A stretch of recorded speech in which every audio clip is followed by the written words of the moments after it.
ou pas. Maître Toledano, bonjour. Merci d'être en direct avec nous. Est-ce que c'est possible ou pas qu'Emmanuel Macron, tout à coup, décide d'appliquer la grâce présidentielle? D'abord, dans quel cadre et comment? Expliquez-nous un peu comment ça se passe.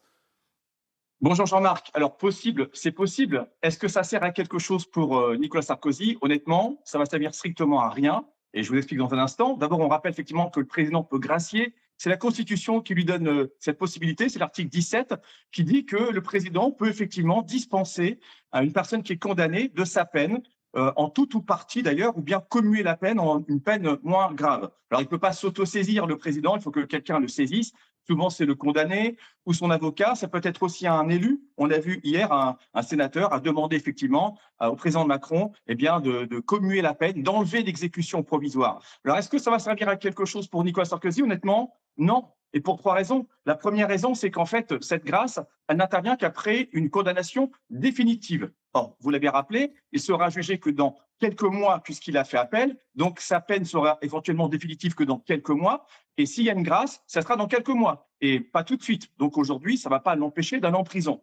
Deuxièmement, qu'on aime ou pas Nicolas Sarkozy, tout le monde connaît l'homme, c'est quelqu'un qui se bat, qui veut être innocenté. Lui, ce qu'il veut, c'est être blanchi. C'est pas ne pas aller en prison uniquement, c'est laver son honneur. Donc ça ne servira à rien dans ce cas-là, une grâce. Et troisièmement, il faut rappeler qu'Emmanuel Macron, dans ses 2 mandats, il n'a prononcé qu'une seule grâce. C'était en 2018 pour une personne, une dame âgée d'ailleurs, une femme condamnée pour meurtre, tandis que Nicolas Sarkozy, lui, dans son mandat, en a prononcé 49. Alors, c'est quoi la solution? Est-ce qu'il y a une solution pour Nicolas Sarkozy pour éviter d'aller en prison? Éventuellement, il y en aurait 2 qui, honnêtement, quand même, Jean-Marc, n'ont pas beaucoup de chances d'aboutir. La première, c'est de faire un référé premier président, ça s'appelle comme ça dans la cour d'appel, lorsque l'exécution provisoire a des conséquences, dit la loi, manifestement excessives. Et c'est vrai que pour lui, c'est directement la prison. Il a quand même 70 ans. Il pourrait tenter le coup, mais franchement, il y a peu de chance. Et puis, il y a une autre solution, alors qui serait radicale, pour le coup. Il serait totalement blanchi, lavé, pas de peine, et ce serait immédiat. Ça s'appelle l'amnistie. Mais l'amnistie, c'est une loi qui est votée par le Parlement et qui est promulguée par le président. Lorsqu'on est amnistié, là, on n'est plus condamné, il n'y a plus rien. Mais franchement, il y a quand même peu de chances que le Parlement accepte, évidemment, d'amnistier Nicolas Sarkozy. Donc, cette décision, elle met quand même vraiment dans une situation qui est très compliquée. Honnêtement, au niveau de la loi, c'est une décision qui est, Jean-Marc, est incroyable. Parce qu'on le rappelle, le PNF, lui, son travail pendant 10 ans, c'était de trouver une corruption, trouver un financement occulte. Or, ça n'a pas été le cas. La présidente a dit, il n'y en a pas. D'ailleurs, c'est basé sur une pièce de Mediapart qui est un faux. Alors, qu'est-ce qui s'est passé? Eh bien, la présidente a trouvé ce délit un peu fourre-tout, qui est l'association de malfaiteurs, en disant quelque chose qui est incroyable. Elle a dit, en fait, il y a 2 collaborateurs de Nicolas Sarkozy qui ont trempé dans cette magouille, on va dire.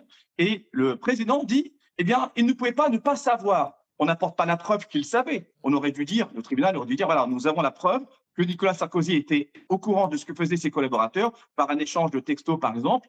Ça, il n'y a pas trouvé. On a dit, mais on n'a pas la preuve, mais il ne pouvait pas ne pas savoir. C'est comme si moi, Jean-Marc, pour que les gens qui nous regardent comprennent bien, moi, je fais beaucoup de divorces. Quelqu'un viendrait me voir pour dire, voilà, ma femme me trompe, il y a un adultère, j'en suis sûr, mais j'ai pas la preuve. Alors le juge dirait, écoutez, on n'a pas la preuve de l'adultère, mais elle est tellement belle, votre femme, qu'il n'y a pas de doute qu'elle vous trompe. Ça ne marche pas comme ça.